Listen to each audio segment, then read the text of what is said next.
Well, let's move on to the next video. This one is called I Want to Go Home.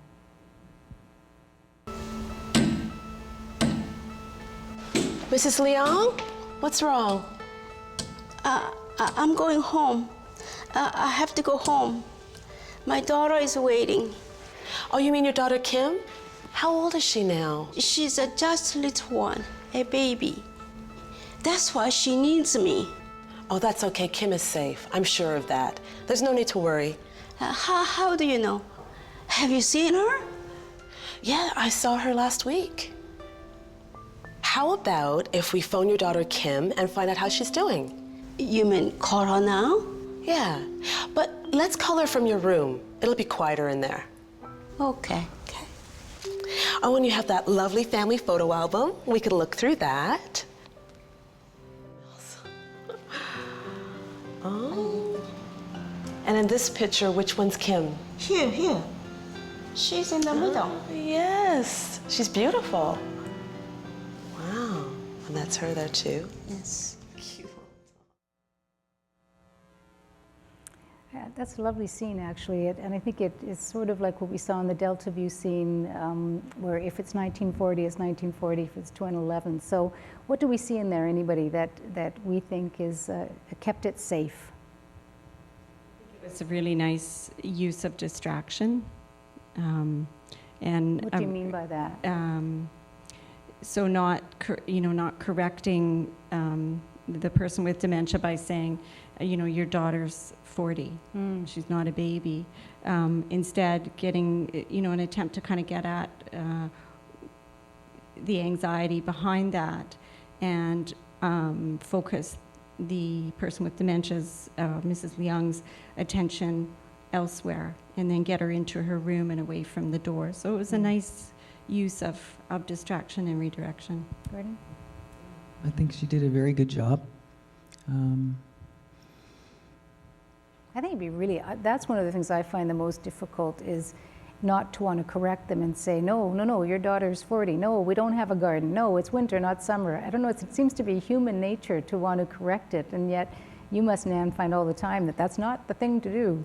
It is. It's a constant learning curve, and you have to learn how to recognize what the triggers are, to be able to back off and to be able to divert in that way. I really liked it when she got the photo album and went through it with her, and it was great that the family had gotten that photo album there for the person. Why did you like the photo album? What was it about that?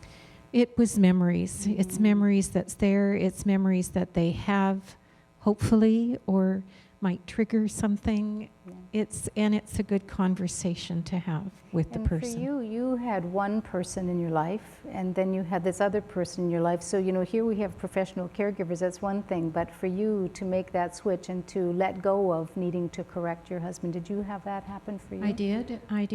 It as I say, it's a long learning curve, and I'm still learning. But it's much easier to allow him to go to the exercise class, and for me just to exercise and allow him to exercise any way he's doing it. He's moving, he's engaged, he's enjoying it, he's having fun, and so that's fine. That's an excellent example, just letting it go, right? So just quickly before we go to the other video, what might have happened if this person had not handled that way? If she had in any way, fought back or challenged that thought? Well, with this particular staff person, I think she would have known to sort of back off and give her some space. But I think what happens sometimes is the situation, the person perhaps didn't back off, or they tried to pursue Mrs. Leong, and Mrs. Leong's agitation could just really escalate, and then probably she'd be given some medication, which, if showing you how perhaps it could be different, we certainly want to avoid that wherever we can. That's an interesting point about medication. We'll pick up on that again, but let's go to our third video now. And this one is, it's bath time.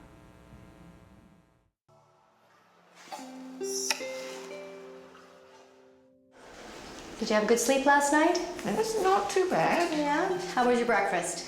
Oh, it's pretty nice. I had eggs. And you get all your favorites? Yes. Oh, I think so. that's wonderful.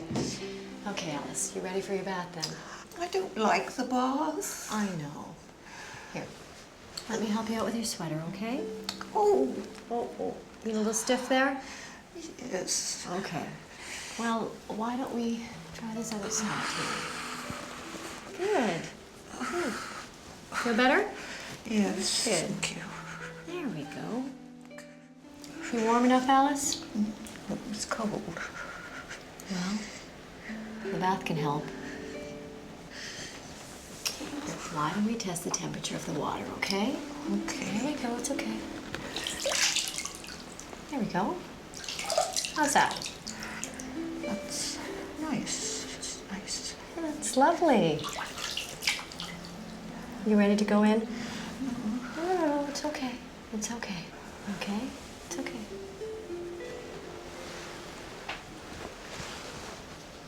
You'll be fine. You okay? I'm cold. I'm all done. Just get me out of here. It's all right. Here. Here's a warm cloth for you, and you can work on washing the front, okay? Ah, exactly. That's great. There.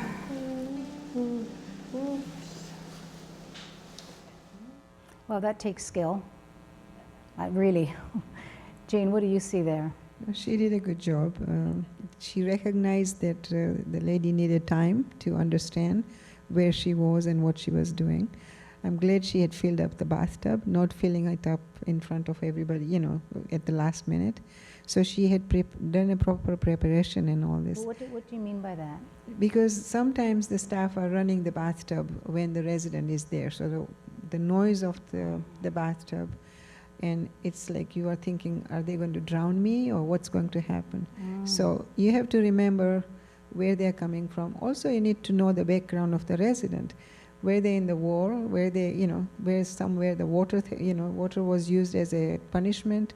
So you need to be really careful about those things. But How do you find out that information? From the history from the families, you know. You need to know the history very well. On admission, you need to put down a paper and all the information about the resident and discuss this with your staff. So the staff know, you know, at least 1 or 2 page information about this person, who this person is, what they like, what they dislike, when they like to wake up, do they like to have a bath in the morning or in the evening. All those things are important. I'm glad she left the gown on because, you know, the lady was feeling cold. The room was cold though. You know, the tub room was really, looked like a therapy room, you know. I mean, it looked so impersonal. Yeah, I thought that too. I thought that was the way it was everywhere. No. It does, but you can make you can make it better. Yeah. You know, you can have some plants there. You can have some pictures. You can draw something on the tiles and things like that. Yeah, because it's such an intimate thing having a bath, and personally, it's something I enjoy, and it just felt. It looked very impersonal, yes, and it was all straight, you know, and all that. So, but she did a good job. One thing I thought she could have done is she could have hurt that lady on her arm, and she was removing the sweater from the back. You know, I would have moved on the other side and removed the sweater. She did figure out the person had pain, and so that was good that she noticed that. She also let her touch the water, which made her better. And I would have given her, oh, why don't you wash your face? And so she was engaging the resident. You've been at this for a while. You know what you're doing. Okay. Oh, we're going to take a short break, another break right now. And when we come back, we're going to talk about families. Families have been mentioned. And people living with dementia, what can they do to keep things safe? See you when we get back.